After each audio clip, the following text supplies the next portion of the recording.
evening is an opportunity for students, alumni, faculty, and staff, as well as friends of CSUCI to come together for mentoring, networking, and career advice. During tonight's event, you'll hear from our panel of alumni and friends of the university who will share as mentors, offering valuable tips on career paths, strategies for entering the workforce. And following the panel, we'll move into breakout rooms where you can ask questions specifically to our mentors in the areas of government, nonprofit, healthcare, and social services. Personally, this is one of my favorite events that we host out of Channel Islands, and I'm just so thrilled to see all of you here tonight. We have seen successful outcomes from this event, such as interviews, mentoring relationships, job offers, further networking contacts, and this event will be what you put into it for this experience. And thank you for joining us this evening. And with that, I'll turn it over to Attica and Jennifer, who will start with an introduction for our panel. Thank you. Thank you so much, Dr. Carpenter. A quick check-in. Can everyone see the screen share, the PowerPoint? Yes, perfect. Okay, so we're super excited that we can share this time with you tonight. We have an amazing group of alumni here ready to kind of give some of their time to all of us and share their experience on how they got into their field, some career advice for you guys. So feel free to ask any questions you might have. We're gonna get it started, kick it off with a quick introduction from each of them. So if you can share, mentors, your name, your major, and your industry real quick, and then we'll get started with the panel questions. And I'm going to have Angel kick us off, please.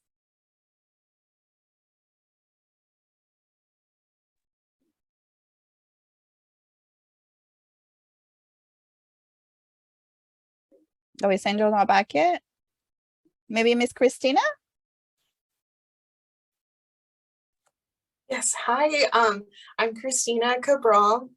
I graduated in 2011 from history and sociology, and right now I'm employed as a social worker working with our local homeless population in Ventura County. Thank you so much. And Miss Caitlin? Good evening, everyone. Caitlin Behringer here. I graduated in 2012 in communications, and I have a master's in public administration. And I come from the food banking world at FoodShare. Thank you. Thank you so much. Welcome, Caitlin. And Martha. Good afternoon, everyone. Martha Johnson. I graduated in 2008 with a bachelor's degree in sociology and a minor in psych. I currently work for Ventura County Healthcare Agency, which is the largest agency within the county system, as a program administrator / outreach coordinator. And we'll talk more about what that entails. Thank you so much, Martha. Welcome. And Renee? Hola a todos. Hello, everyone. I'm Rene Garcia Hernandez, pronouns él, he, him. I graduated from Channel Islands with my master's in education administration in 2020, and I received my bachelor degree from Northridge in sociology and dance pedagogy. And I currently work in both the nonprofit sector as well as the for-profit sector as a consultant. Wonderful. And Angel?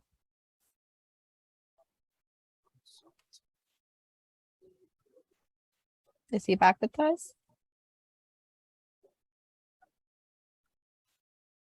All right. I know he had to step out real quick, so we'll catch him when he comes back. So thank you so much, and again, welcome to all our mentors. Erica, we have sorry, Gabby is here too. Gabrielle. Oh, I'm so sorry. Thank you so much, Jennifer. Gabrielle.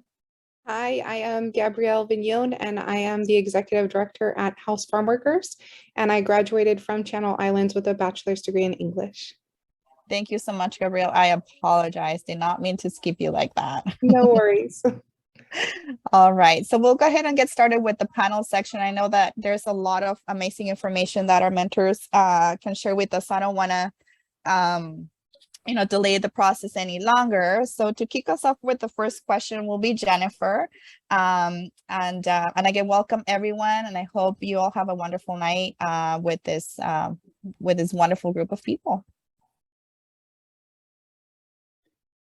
Hi, everyone. My name is Jennifer Raymond. I'm the Community Partner Coordinator with the Center for Community Engagement. And so the first question I have here is, can you please tell us a little bit about your career path and what led you to the role you're in today? And I guess maybe Christina, we can go with you first.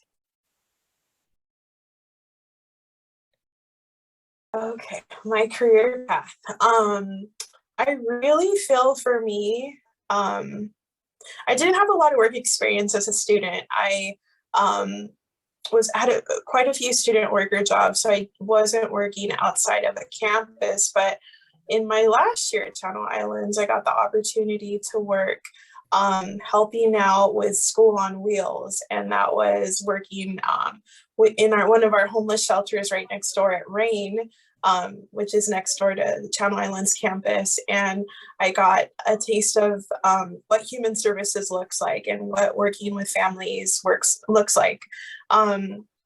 From there, I really feel like that just developed a little bit more, and especially my last year at school, my capstone project, we were in the field, we were interviewing people, and that really just kind of sparked an interest for me. So right after college, I got a job at a nonprofit. Really didn't know what I was signing up for. I took any job that I could get, but in the homeless services field, working with children, and specifically doing childcare. But with nonprofits, I find that there's a lot of room to really learn and to move up, and kind of all hands on deck. So that was a great opportunity in a nonprofit. And that just developed a little bit more into wanting to pursue working for the County of Ventura and the whole county, not just Ventura. So a little bit about my career path and background. Thank you. Martha, would you like to go next? Yes, I can go next. So my career path kind of started when I got student worker position with the County of Ventura right out of high school, believe it or not. I believe our migrant counselor had asked me to fill out an application, and I think it took like 6 months before after I graduated from high school, I got a call back. So I ended up at behavioral health in Thousand Oaks, and I lived in Oxnard. It was a little bit of a commute and the pay wasn't much, but I felt like the experience would be good. And from there was kind of what sparked my interest in the social work field, because I really didn't know what I was going to major in yet. So I decided to major in sociology, and because psych kind of goes hand in hand a little bit, so I did a minor in psychology. So I went kind of the social work route. After graduating from Channel Islands, I didn't go because I had left my student worker position. I didn't go in anything related to my field, believe it or not. I actually went for a little bit to a company that made DVDs, and it just paid really well, more than, like an incoming social work thing. And I had just had my daughter in 2008. So I was kind of like, I need to, have a job that provides. And I left that and went to another company, and then I left that and I was unemployed for a little bit. And then I landed at the food bank where Caitlin is at now in 2012.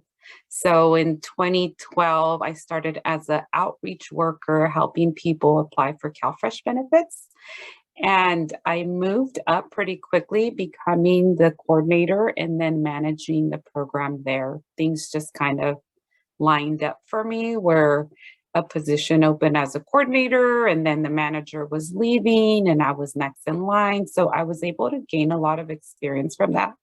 She was a really good mentor. She was the type of manager that would give you all the skills and want to train you, knowing that if something was to happen to her, she knew somebody could take care of the program. So I'm very grateful for her teachings and the knowledge that she shared with me, because that role as a manager for the CalFresh Outreach Program really gave me what I needed to have to go into my next role with the County of Ventura. So unfortunately, as some of you guys might know or not know, with grant funding, especially for nonprofits, if the grant ends, then you're out of a job. So our funding ended with that, and I decided to make, I decided to go to the County of Ventura, and I came back around to Ventura County Behavioral Health, where I had started years ago as a student worker. And I was able to get a management position there, overseeing a grant for our homeless and hard to reach and really severely mentally ill folks in our community. So it was a 4-year grant, and our grant ended there. But there was a position with the healthcare agency that was for outreach. And I'm very passionate about being out in the community, doing community events, educational information to folks, because you never know who you're going to touch by sharing something with them. I think the best years where I gained so much experience and I miss was when I was at Food Share as an outreach worker, because I was working directly with these families, like seeing what they, what their struggles were, what they needed. And when the position opened up for the current program that I'm in the agency that I'm in, I decided to take it, and here I am doing what I love to do, and that's how I ended up where I'm at.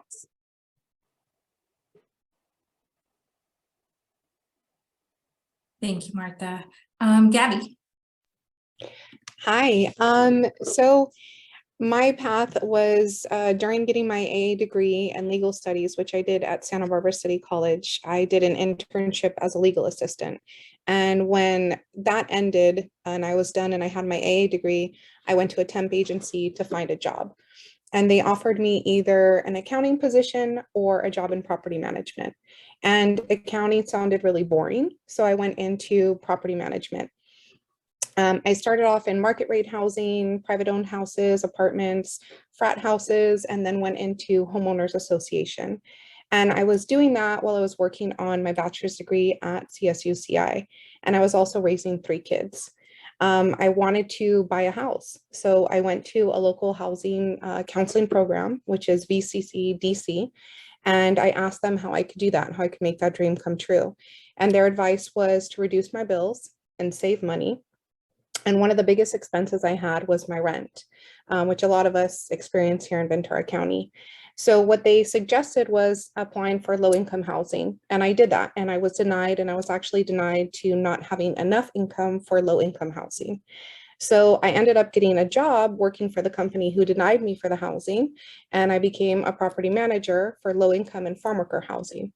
My rent was then free, and I worked a second job, started paying down my debt, and I got into a job that got me into the world of farm working. So I knew firsthand the benefits of low-income housing and the struggle of getting it. And now it was a new layer having the farm worker housing. My residents then are still friends of mine now. And I joined House Farm Workers committees, and I stayed on it during that job and developed connections. And when I went into my next career field, working with low-income seniors, I continued volunteering with the House Farm Workers Committee.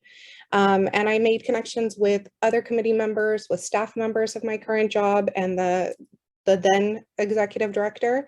And when I saw that there was an opening for the position, I applied.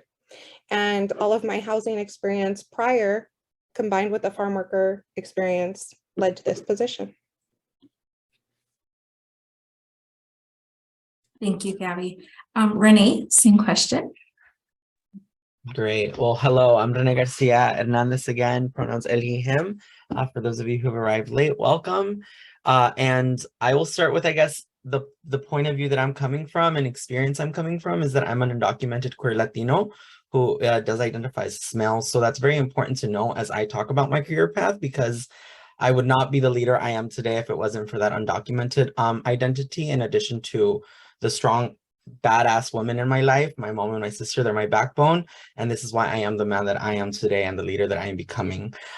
So with that lens, I do everything I do because of my mama, a single woman, migrated to the US when I was 2 with her. And yeah, strongest person I know. And so for my career path, I just always knew I wanted to do something to support folks like my mom, because she just shared her stories of struggle and reality through all her intersections, right, of identity, that there was no one, as she said it, nadie nunca me prestó la mano, like nobody ever reached out and like picked me up, you know, and helped me. So for me, that is what guides all the work that I do.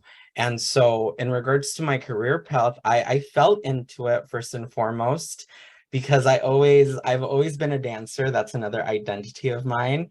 And so I also went to Santa Barbara City College. So Gabrielle, I share that with you. Great school.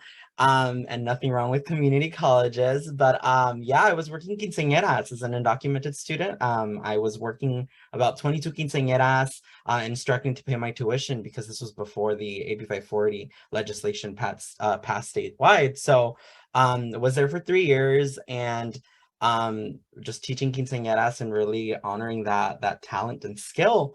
And so I continued, hence my degree in dance pedagogy from Northridge.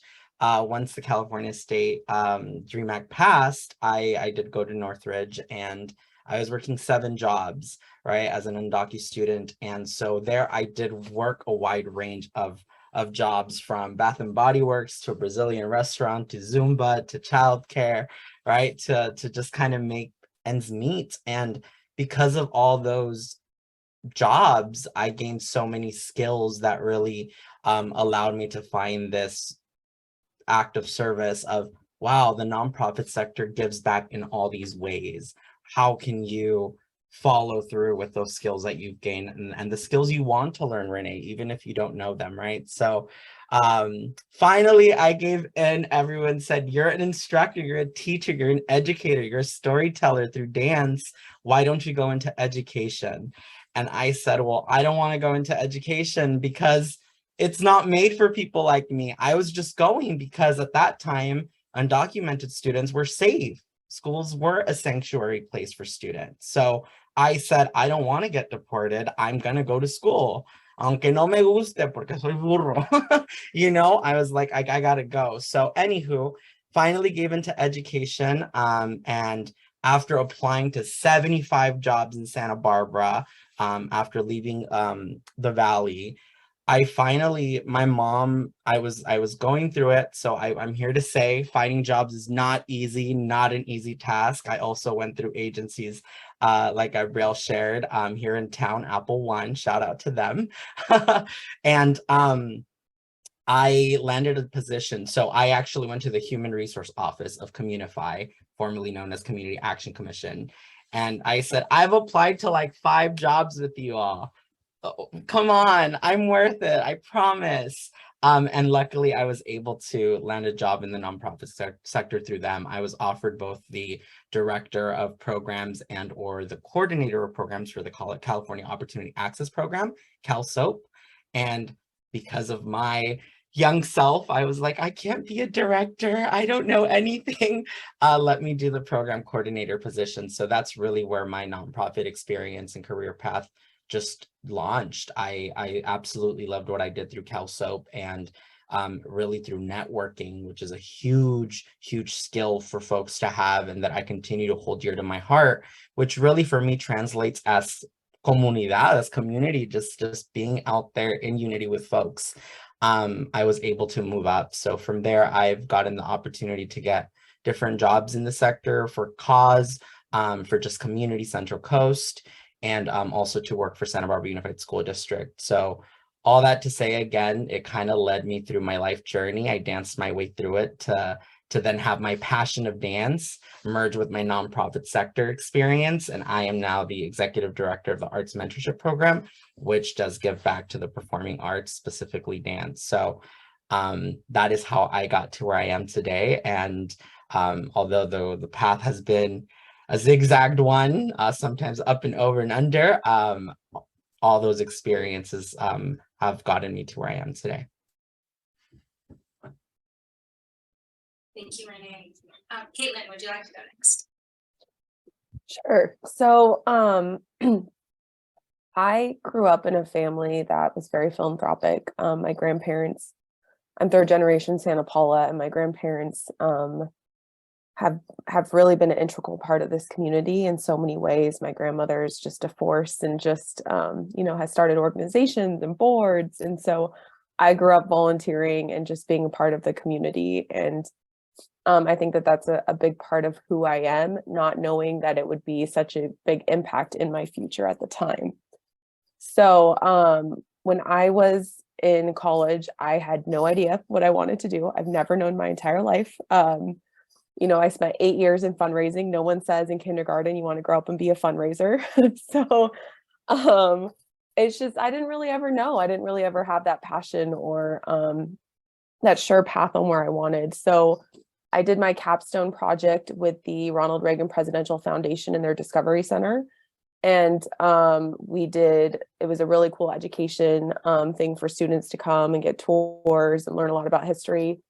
And after college, I was offered a job there part-time. So I went and worked there and got married and didn't really know what I wanted in life. And like most marriages now, I wound up getting divorced a few years later.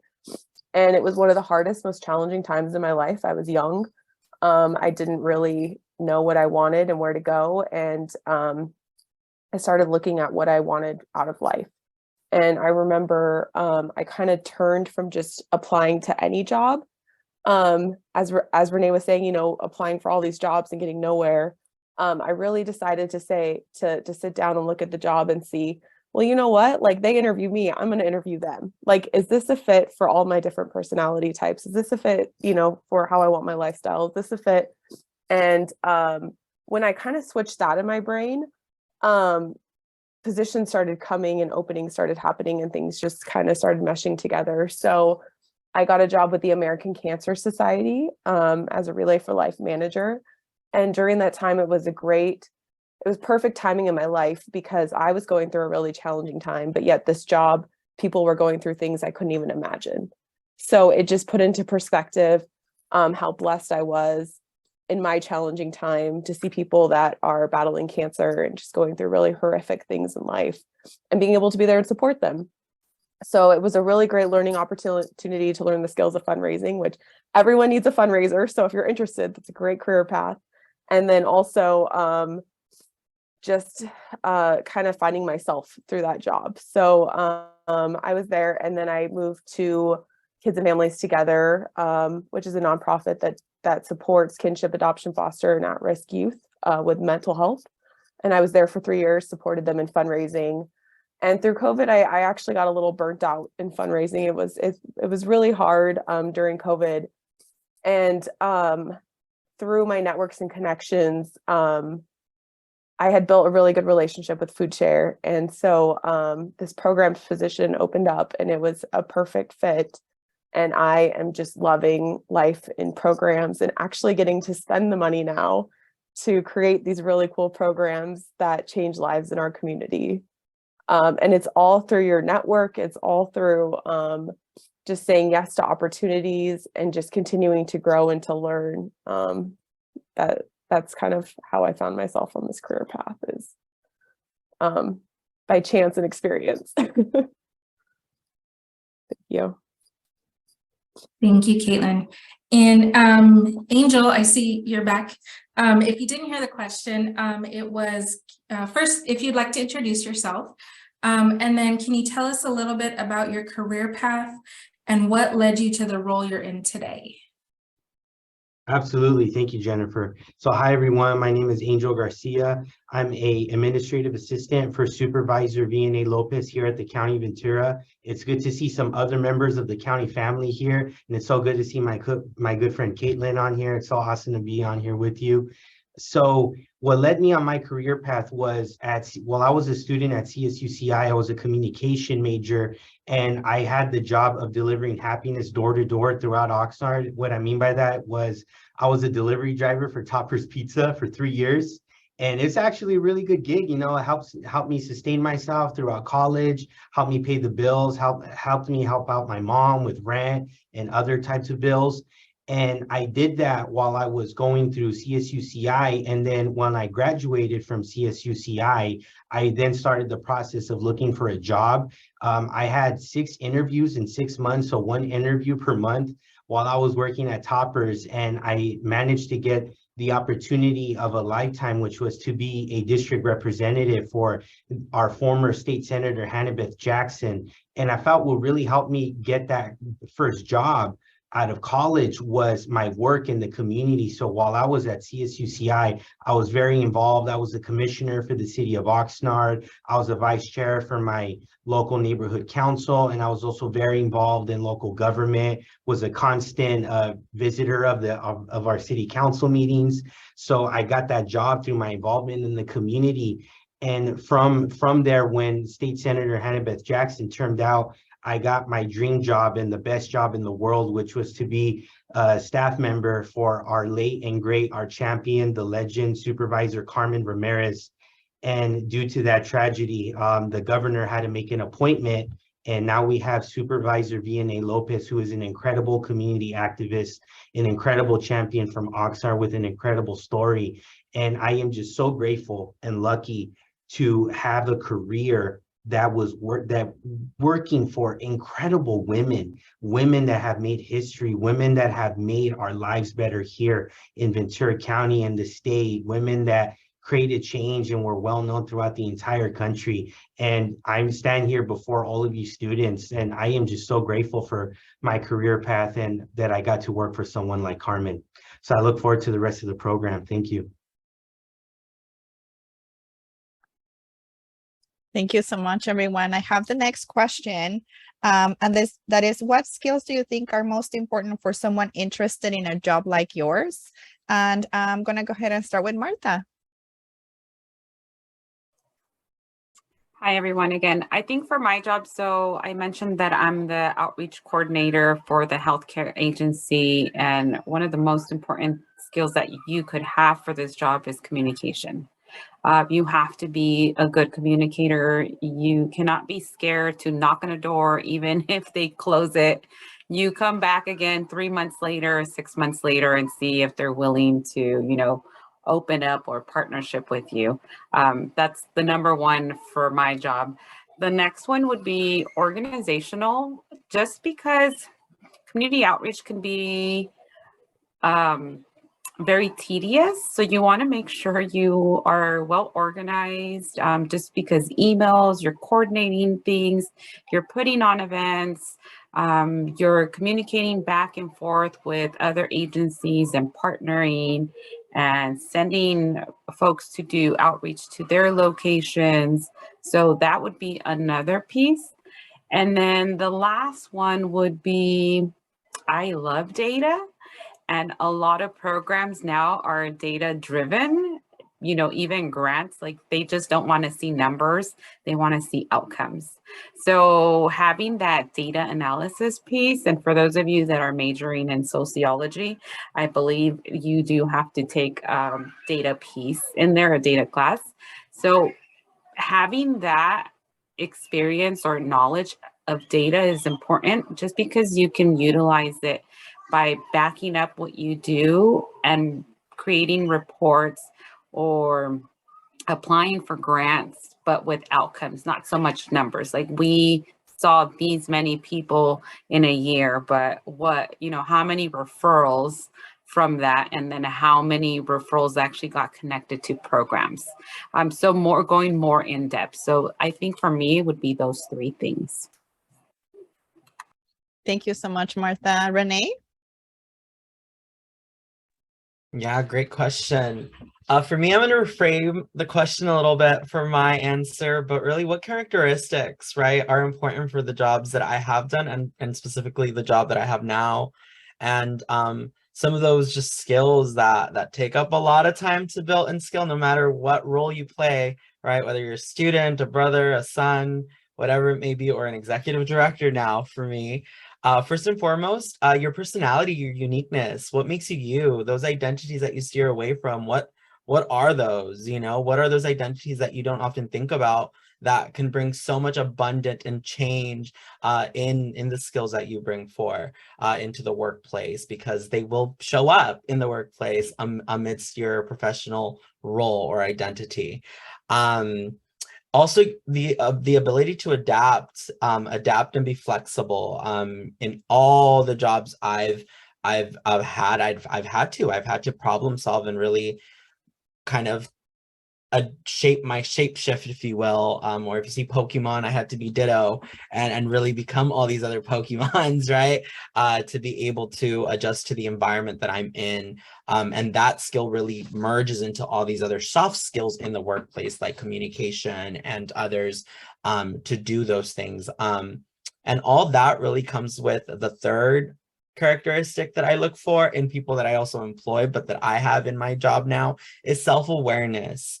This helps with just the communication of problem solving with like my other coworkers, understanding departments, understanding like the grant writing process. Like, I love that you shared that, Martha, of, you know, it's not just numbers, but can you really be aware of what is it asking you for beyond just the reporting? So with all that said, the last and final skill that I really think that is one to really have, and I believe we all have it, is being able to story tell.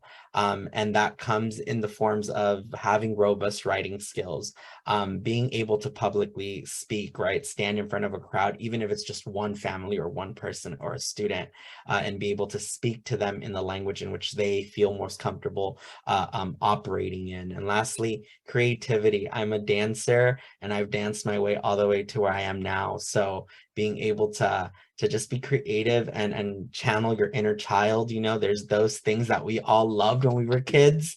If we can channel that and be aware of those things, trust me, you'll have fun in these professional roles, because I get to do it day in, day out. That's wonderful, Renee. Thank you. Gabby?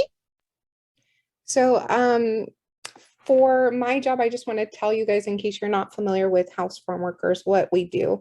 We promote safe, decent, secure, and affordable housing for Ventura County's farm workers and their families, and we do that through education and advocacy. So for my specific position at this company, strong housing background is important.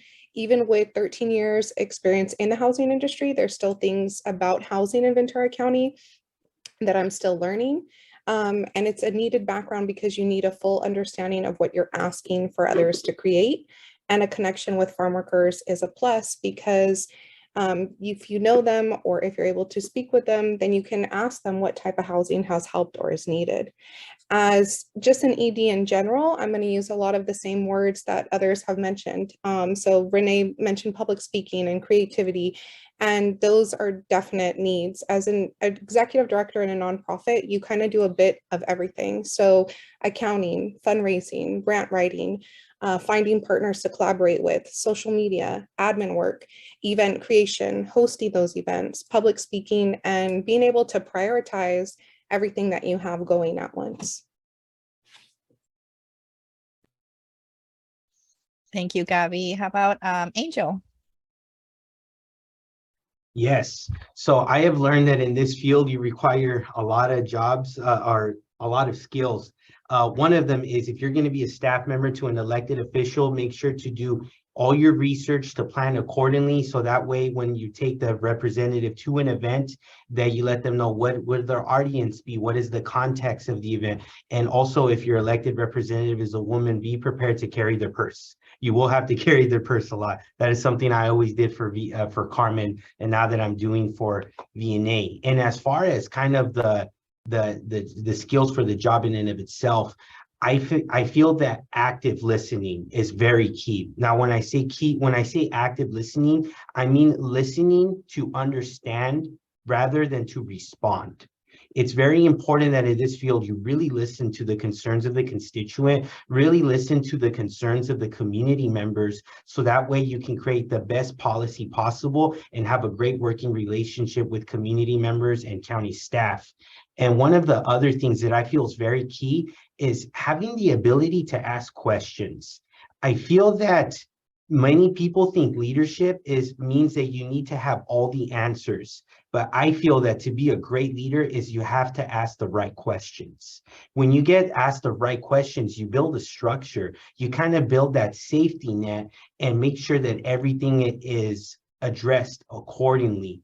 And then another thing, lastly, I would say is be collaborative. In this field, you will hear from many community members that have many different beliefs, and you can't let your own beliefs get in the way. You have to be a good listener. You have to hear them out, so that way you can work collaboratively with them on whatever issue is that they want to address. So I think those are some of the skills that have very much helped me. Thank you very much. Thank you, Angel. Caitlin? Yes, I would say, so great that Angel just went before me. Connections. It's all about who you know and just those networks and those connections. In fact, when I first joined Food Share, Martha and I sat down and had coffee so that she could share with me everything, her experience at Food Share and everything that she knew and things that I could glean and help me with my position. You know, tonight, like Gabriella and I, like, we're going to meet. I have a farm worker program. I have some, you know, questions I want to meet. So all this is going on, you know, where we're going to be networking and meeting. And so I think it's just taking every opportunity, and it's just making those connections in order to help further your organization, or just if you're interested in learning something, always being a constant learner. I think it's also being able to multitask in programs. I mean, there's a lot of different programs and opportunities and things that you want to do, and just making sure that you can multitask those projects and prioritize those projects. As well as making sure that you stay on follow-up. It's so easy to start something, but to not see it through. And so making sure that it's, as you get busy with something, you still keep everything else that you need to do on your radar, and just keep following up and making sure until kind of that project gets through. So a lot of project management. And then at Food Share, we are a team player. We cannot do it. I am one person that does programs, but I could not do it without our operations team and our warehouse and our drivers and our development team and my supervisor, who's our grants writer. So I think it's definitely being a team player and consistently working as a team and looping them in on ideas and being on the same page. We have a lot of same page meetings. And I think lastly, and most importantly, you need to care about your community. You know, there's a reason why we're doing the work that we do, and it's because we're passionate about our community. And so I think caring would be another skill or thing that you should have in this area. Thank you. Thank you, Caitlin. Christina? Yes, thank you. So a lot of what was said right now, I feel like I can relate to as well as a skill set, even being a boots on the ground worker, being a social worker, being in homes, being in river bottoms. A lot of what was said is very relatable. I feel like listening is so important. It was mentioned earlier. A lot of times what I find myself doing, and I have to catch myself, I think I know what's best for the people that I'm working with. Sometimes there's such a great opportunity that we might have in our program, and I want this for a family that I'm working with, but that's not their goal. And so I found through trial and error that sometimes we really have to step back and kind of take our vision of success or our vision of goals out of it and just really listen to our clients and really let them drive the services that we offer. Another thing that is so important, especially we're a small community, Ventura County, we're a small community, and I feel like we rely on collaborations. Before I worked in the homeless services field, I didn't know I was going to be working with the police department and public defenders and other nonprofit organizations. So I really feel like just your reputation and how you present yourself and how you work as a team player, which goes back to all the teamwork that we did when we were students, working together on projects. It really is important, and it's just going to continue to follow you in your careers. Also, another important skill for me is learning how to be creative. There's not always a resource that's available for a certain need in our community, or there might be certain grants and we have to like work within the grants, but like, where can we operate in the gray? How can we be creative? How can we think outside the box? And also, I think just to, in my field, working in social work, I have to always remember my self-care. I have to always remember to be aware of my capacities, and when I'm not my best, I shouldn't be working that day, or I shouldn't be answering the phone that day. So I really think it's important to also be aware of your limitations, and when we feel our best, we're going to be our best for the community. Thank you. Thank you, everyone. So before we go into breakout rooms, we're going to have one last question.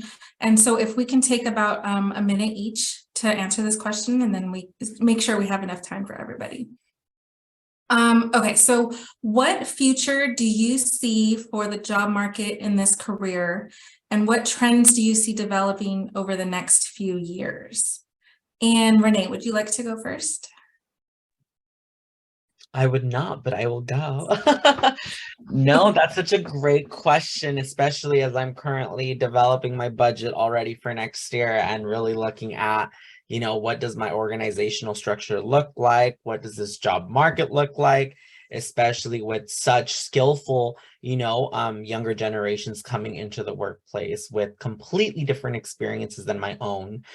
So how do I make these places of belonging in the workplace as it all creates? So for me, I think the future is definitely going to continue to be virtual, and the nonprofit sector is going to have a huge shift in it. We've seen it, and I don't think we adapted very well. So I think in the future, we're really going to have to continue to nurture socio-emotional skills and really look at how those play out in the job market, especially with new jobs that will continue to be developed and trends that we're seeing. So I guess one thing I would like to add, though, in all this change is, what do even job applications look like, right? With so much gender fluidity in our society, and with so much new identities in the world, how are we going to really create, again, these spaces of belonging for a new workforce? So that would be my input in under 60 seconds.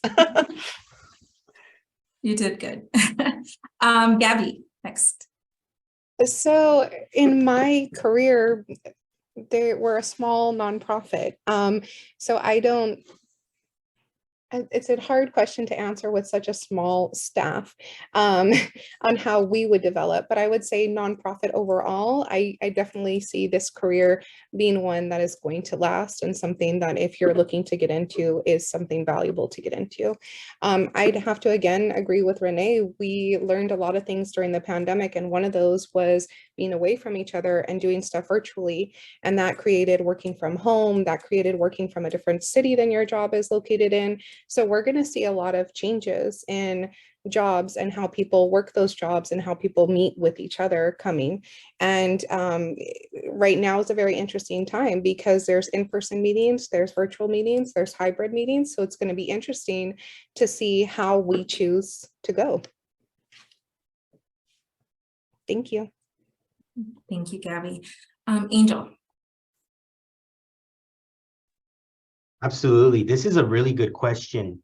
I think in terms of government, I think the pandemic really demonstrated the amount of need that's out there.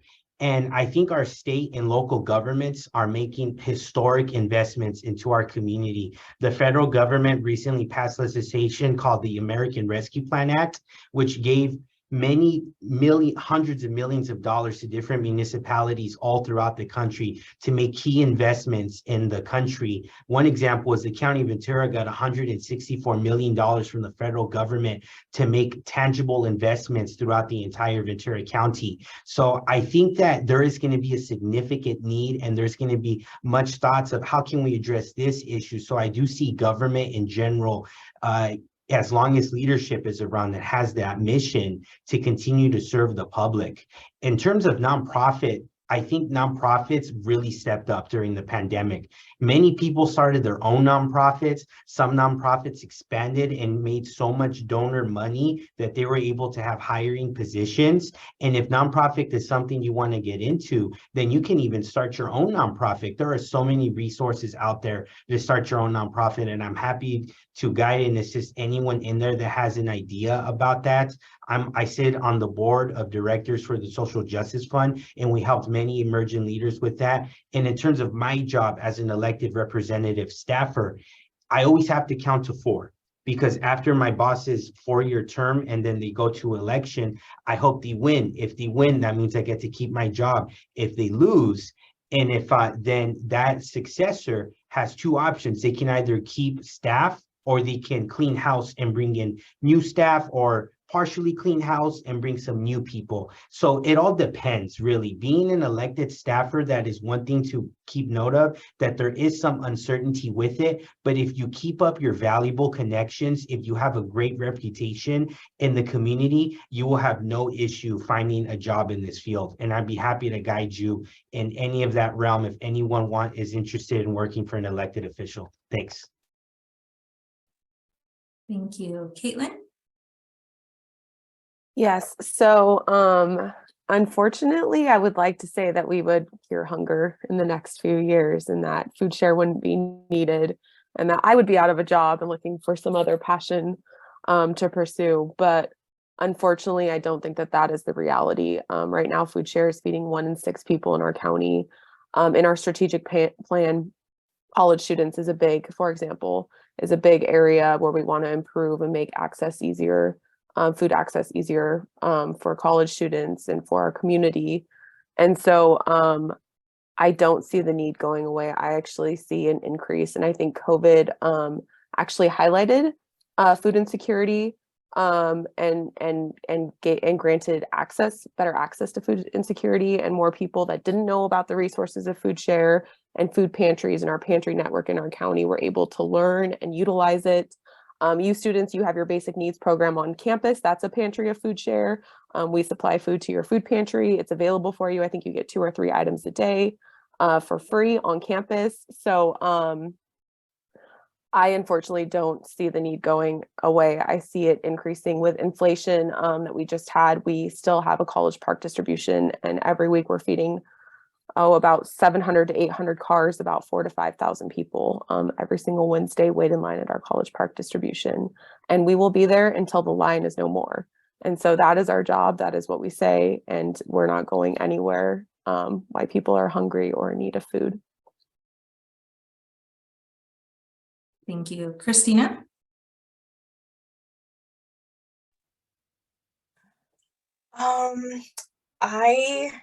Unfortunately, I feel like what's being said about just the needs in the community growing is so true.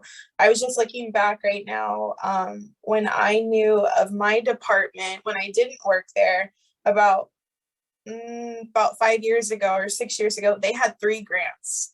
And now we have about 8 different grants. And at one of our recent meetings, we found out that there was going to be about $6 million coming in for our assistance programs, and that prior to COVID, that wasn't the case at all. So I just feel like needs are growing. I also feel like with COVID, there were populations that kind of became visible. And I think that in the future, we're going to see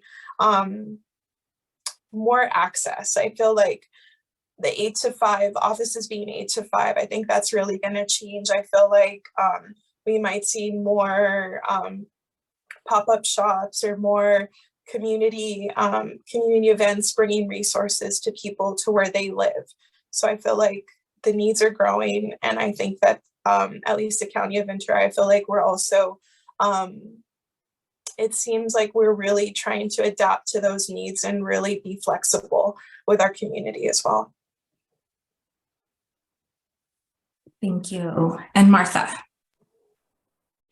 Well, for the healthcare agency, we are never going anywhere because everybody revolves around healthcare. The healthcare agency oversees public health, behavioral health, our 2 hospitals, CMC, Santa Paula, and our ambulatory clinics. So like many others have mentioned today, we have seen an increase and more money's coming in.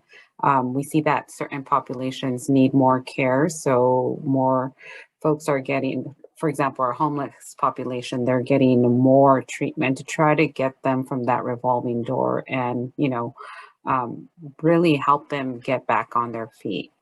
And with mental health, just because of COVID, we saw a high increase in that as well. So we had several more people wanting our services and we saw more funding coming in. So healthcare is a secure career path anywhere you go into that sector. And just the trends over the years, some of our departments and programs have adopted either hybrid. I think that's something new. They see that it works, or either doing all remotely or partial you come in. So, which is kind of nice because it gives those individuals like a work-life balance too.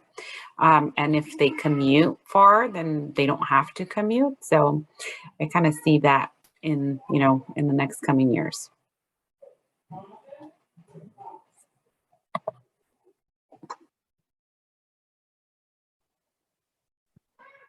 Thank you. On behalf of our team, I want to sincerely thank our panelists. First and foremost, you showed vulnerability when you shared your experience. And what I appreciated is that, you not only shared your professional career path, but you shared your authentic selves. And for that, I'm greatly appreciative and know that our mentees will value that as well. It's a very important quality of a good mentor. So thank you for that.